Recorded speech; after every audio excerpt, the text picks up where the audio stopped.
would like to introduce Toni Sant, who is a director of the Digital Curation Lab at Media City UK at the University of Salford. And he has also been director of Spacio Creatief, the National Center for Creativity in Malta. He was director from 2014 until 2020, and he took on the task of developing a stronger sense of the art collection as an archive. Thank you for having me on this panel as well, and it's great to be here for a number of reasons. I am particularly pleased to see this relationship between an artist and an institution in terms of the way the work is acquired and what that means. And so to go back, if we will, in some ways to the title of this panel, which is about the politics of acquiring performance. And in many ways, I mean, the politics of it is perhaps the most complex, not in as much as this particular work, but in going into the very idea of acquiring performance, something which ontologically, by its very nature, by the way it's designed, is meant for the most part to be ephemeral. Something which is based in a very present moment, and the moment elapses, and with it, the live performance or the liveness of it.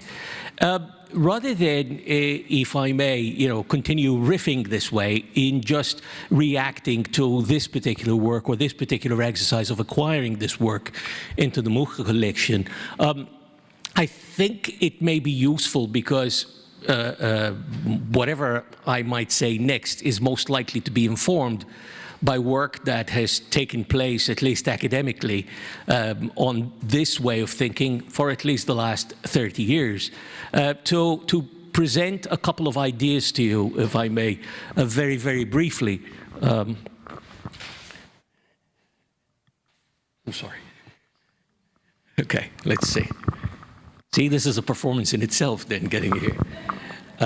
Not that we would want to acquire this in any institutional way. I can promise you that. So let me see. I mean, I think for me the key idea is this idea of documenting and documentation and the slipperiness even of just the terminology. In preparing for this panel, we had a chat, all four of us, and I pointed this out. Forgive me, I have some trouble navigating in Dutch, but I guess I'll get there. Most of what I'm about to say I've already written down in the introduction to this book, which we published about 5 years ago now. It's called Documenting Performance: The Context and Processes of Digital Curation and Archiving. Now, that in itself is an attempt towards precise terminology. I'm always heartened when I listen to Louise or read any of the documents she and her colleagues at the Tate produce, with the precision of the way they use the terminology, at least in terms of clarity and consistency. And what I mean here is that there's a whole process here, which I will come back to in a minute, that takes us from the document, that is to say, the record that is created of a live instance. And this is indeed what Katja showed us here, that she created along with her performance, if not as part of her performance. These folders and folders of documents, and some of which have now been acquired or copied to the institution. But then the other end of it, which is coming to the curation of it, even in terms of the preservation and its representation, or its reuse even, this idea of derivative works. So we will come back to this in a minute. Hang on a minute, let me see if I can. Here we go. So for me, documenting is, I put simple in brackets here. The parentheses is because this is not a word I use when I write, but it's the simple process of creating and organizing documents towards providing documentation that is available for long-term access. And we joked a little bit with Katja here because, her video, for example, or a video clip of the performance she has, she calls documentation. And this is very common among artists, you know, to call a bit of video that is actually a documentation. And why do I have an issue with this, or rather, why am I bringing this up? It's because it is an element that will enable us to work towards providing documentation that is available for long-term access. If the video had remained, you know, within her hard drive, or even perhaps, I don't know, on a Vimeo account, or an unlisted YouTube upload, or what have you, you know, then is it still documentation? And so, for me, then, documentation, by contrast, is, and again, I add a qualifier here, but complex, and I don't tend to call it that because, you know, it is by its very nature, the complex process of storing documents and preserving them in a systematic way for long-term access through an archive. So even the fact that the museum now has this video, okay, what format is it in? It's an MP4 probably that sits on a server somewhere. Please tell me it's not on a DVD disc. Okay, good. So you see what I mean? Why did I mention the DVD disc? Because, well, in time, this medium will become obsolete, and that object will no longer be accessible. So there needs to be an archival plan in terms of migrating these digital files in many cases. Though not necessarily always. So, and I don't intend this to turn into a lecture on linguistics. Please forgive me here for spelling out the obvious. But again, the purpose here, I think, is clarity, and mainly also because of this fantastic approach of bringing the institution and the artist together, which, you know, is not an established practice, but that perhaps needs to be an established practice. So, document is either a noun or a transitive verb, to document, right? But documentation is only a noun. The verb that is not necessarily transitive is documenting. And so, I guess, you know, this is another way to put it less academically, perhaps. This could be some really nice graffiti on some archives wall, perhaps, you know, I mean, but I guess I can dream. So to come back to this, this even raises the point that was raised earlier about the collecting, right, or acquiring, really, whether it's a passive or an active approach. And so that, to me, is in terms of the storage. Whether something is stored passively, right, like you've acquired a DVD. I'm sure the museum has some DVDs, probably, of course. As does any other collecting organization. But if these are stored passively, rather than preserved in an interactive way, not just in terms of interacting, as I say, with the artist or with the work, but with what is in this carrier, yeah, to make them accessible.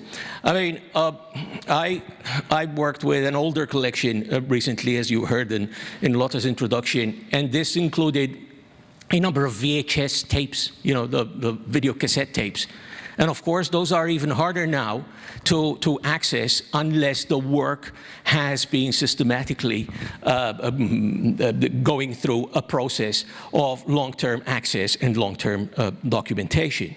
So I don't want to make this too long, but I have attempted to make this a little more dynamic, so it's not this very academic-looking table here. And to me, it starts with the event or a momentary experience, and that is the live performance. That is the moment of liveness. That is the moment of liveness, and it ends in one of two directions that the documentation can take us. Either either long-term access, so that is to say, you know, enabling us to be able to see aspects of the original event or the original momentary experience, or curation, whether that is in terms of presenting the work again, as we do with other perhaps more static types of art, or the reuse, as in this notion that has been presented to us even through Katja right now in terms of derivative works, right? That was the term used. So this is the one major point. There is one other point which I will make very, very briefly. I will skip through this bit on the philosophical musings, perhaps, of what is documentation. And there we are informed very much by what goes on in information science. But this very, very interesting quote, which is why I said 30 years. So about 30 years, Peggy Phelan, who is a performance studies scholar, who some of you will be familiar with, was in observation of the work of Sophie Calle at this time, wrote these words, which you will find quoted very, very often in many writings about this subject. And there's very good reason for this. This relates to this point about the ontology of performance. In fact, it comes from an article called, or a chapter in this book called The Ontology of Performance. And performance's life is only in the present. Performance cannot be saved, recorded, documented, or otherwise participate in the circulation of representations of representations. Once it does, or rather once it does so, it becomes something other than the performance, I would add now. So originally there is no the performance, but something other than performance. That is to say, it changes ontologically. It stops becoming a performance and it becomes something else. Phelan herself has revised this point of view. I mean, this was 30 years ago, of course, when we lived in a very different media reality, when most of us didn't have a camera in our pocket and also didn't have the entire archive in our pocket. So it's a very different reality now. So all I would propose is that we add that it becomes something other than the performance. It becomes another performance. And this is what is presented here to us, this idea of being able to present other works associated with this work. So the idea of the derivative, I don't think is necessarily something that should only be considered for this particular work, but is something that any institution needs to consider with, if not any artist, but most artists, when it comes to acquiring performance, in terms of the politics of it. That is to say, you know, where is this going to lead to? Where is this going to lead to? I think I'll stop there for now.